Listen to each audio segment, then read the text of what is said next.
President Bush, at the beginning of this crisis, said that the solution would be to provide incentives for the private sector to create more jobs. President Obama has repeated each and every year that that is his program as well. We have indeed provided incentives to private sector, and we have provided inducements.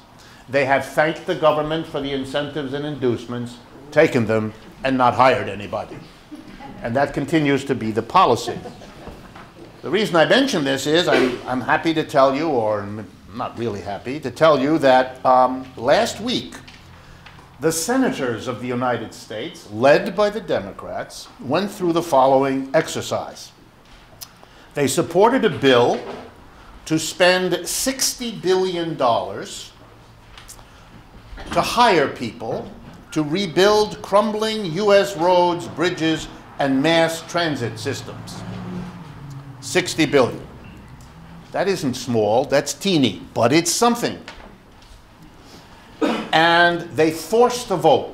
And in order to win, you have to get 60 votes in the U.S. Senate because you have to defeat the ability of the other party to filibuster and so on. And unfortunately, last Thursday, when the vote was held, they only got 51 votes. So they couldn't break the GOP's opposition. And here was the issue. The Republicans said, with great intensity, that they wanted to know how the $60 billion would be raised to help hire unemployed people. And the Democratic bill had an answer.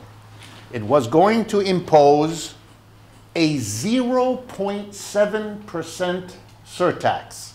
Now that's not zero, but it's getting there. A 0.7% surtax on incomes over $1 million per year. Okay, let's do that again. People earning over $1 million, I won't ask you to raise your hand, per year, are going to be required to pay an extra 0.7%.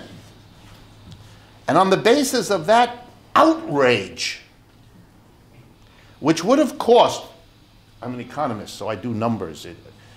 I don't really, but to please my colleagues and to try to stay in the club, I do this. The jobs bill, this jobs bill, if it had passed, would have meant a new tax bill for the 350,000 taxpayers in America who average 2.9 million. That's all the people who get more than $1 million a year. Their average, the 350,000 who earn that much, is they get 2.9 million a year. So I did the math, and they would have had to pay $13,500 extra out of the 2.9 million they earned. On the basis of this outrage, the Republicans prevented that bill. I don't want you to applaud, but I want you to see that's called democracy in action.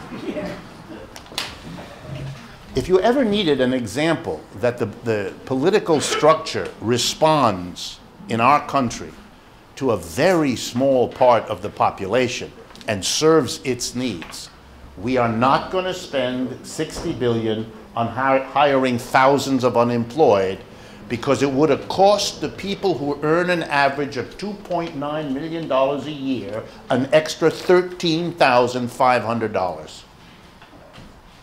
Think about it.